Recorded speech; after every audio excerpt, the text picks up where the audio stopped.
Assalamualaikum warahmatullahi wabarakatuh. Bertemu lagi dengan saya Desi Intan Fadila di DCC News. Di sini saya akan membawakan sebuah berita yaitu kekerasan seksual dan cara menyikapinya.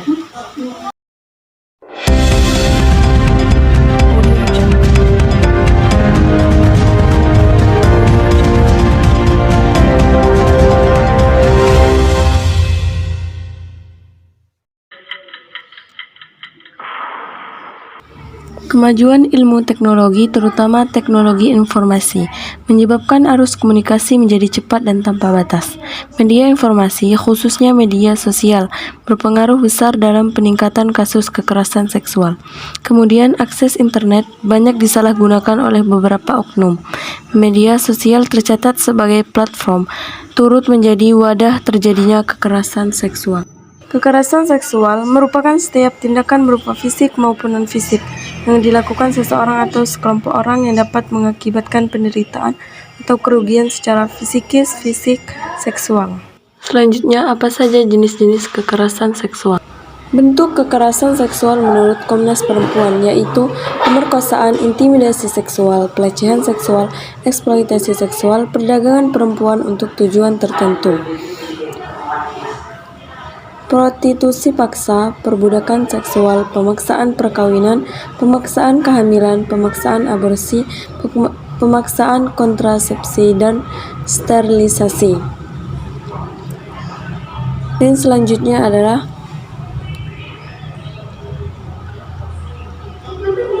penyiksaan seksual, penghukuman tidak manusiawi dan bernuansa seksual, praktik transmisi bernuansa seksual, kontrol seksual. Berikut adalah data statistik kekerasan seksual menurut Komnas Perempuan dari tahun 2011 hingga tahun 2019.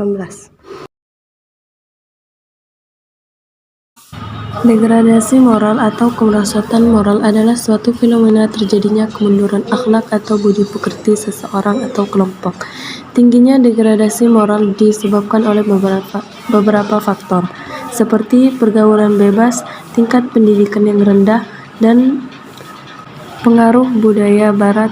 Hal tersebut merupakan salah satu tindakan yang dapat memungkinkan terjadinya kekerasan seksual. Dampak kekerasan seksual. Yang pertama, dampak psikis. Setiap penyintas kekerasan seksual pasti merasakan dampak psikiatrik dari kelakuan yang diterimanya.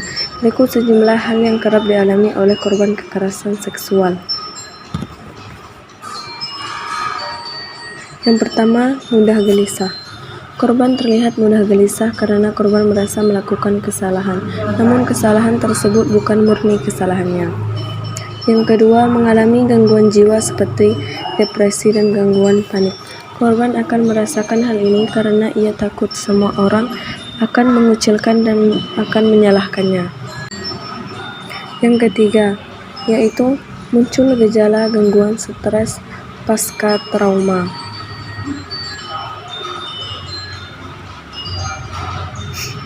Yang keempat, mengalami gangguan tidur dan kerap mimpi buruk karena ia masih terbayang-bayang hal tersebut.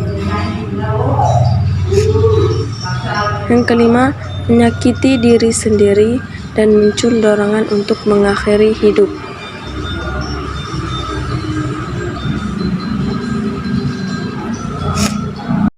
Yang kedua, dampak fisik. Dari dampak psikis yang ada, tak jarang terjadi serangkaian komplikasi yang memengaruhi kesehatan fisik. Beberapa di antaranya ialah: yang pertama, muncul nyeri kronis bahkan luka. Dan yang kedua, kehamilan yang tidak diinginkan. Yang ketiga, infeksi atau pendarahan pada vagina atau anus. Yang keempat, terkena penyakit menular seksual PMS seperti chlamydia, herpes, hepatitis, dan HIV. Ketiga, dampak sosial. Tidak hanya memengaruhi kesehatan fisik dan mental, secara sosial korban kekerasan seksual juga akan merasakan yang pertama, sulit mempercayai orang lain. Dan yang kedua, sering mengisolasi diri. Dan yang ketiga, enggan dan bahkan takut menjalani relasi dengan orang lain secara dekat. Cara menyikapi kekerasan seksual. Bila kekerasan seksual terjadi pada dirimu atau orang lain di sekitarmu, ini yang harus kamu lakukan.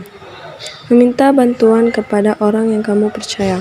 Melaporkan kepada pihak berwajib dengan didampingi orang atau perwakilan dari lembaga terpercaya. Kamu juga dapat menghubungi lembaga sosial masyarakat sesuai kebutuhanmu dan cari tahu lebih lanjut seputar kekerasan seksual. Serta menyebarkan informasi sebanyak-banyaknya dengan hashtag Gerak Bersama di media sosialmu.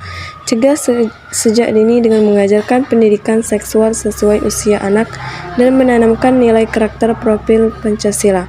Mari bergerak bersama dan wujudkan lingkungan rumah, sekolah, dan masyarakat yang aman dari kekerasan seksual. Sekian berita yang dapat saya sampaikan. Semoga bermanfaat untuk kita semua. Wassalamualaikum warahmatullahi wabarakatuh.